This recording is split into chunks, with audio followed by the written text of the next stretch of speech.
Now the area of the square is 554 if the difference is 32. Find the side of two square. A motorboat whose speed is 16 km take 1 hour to go upstream and return downstream to the same spot. Find the speed of the steam. So, but 4x minus 4y is 32, x minus y is 8.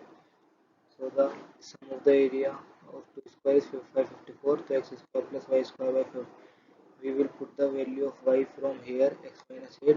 So the answer is 480. The x square minus 4.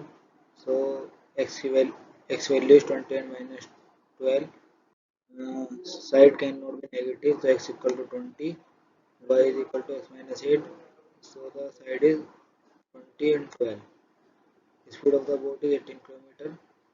We will assume the speed is x. For the upstream is 18 minus x, for the downstream is 18 plus x, and the distance is 24 km. Here the time formula is distance upon time. So we will put the first value, second value, and solve this equation. We get 48. 48 x square x equal to 6 km. So speed of the stream is 6 km. Thank you.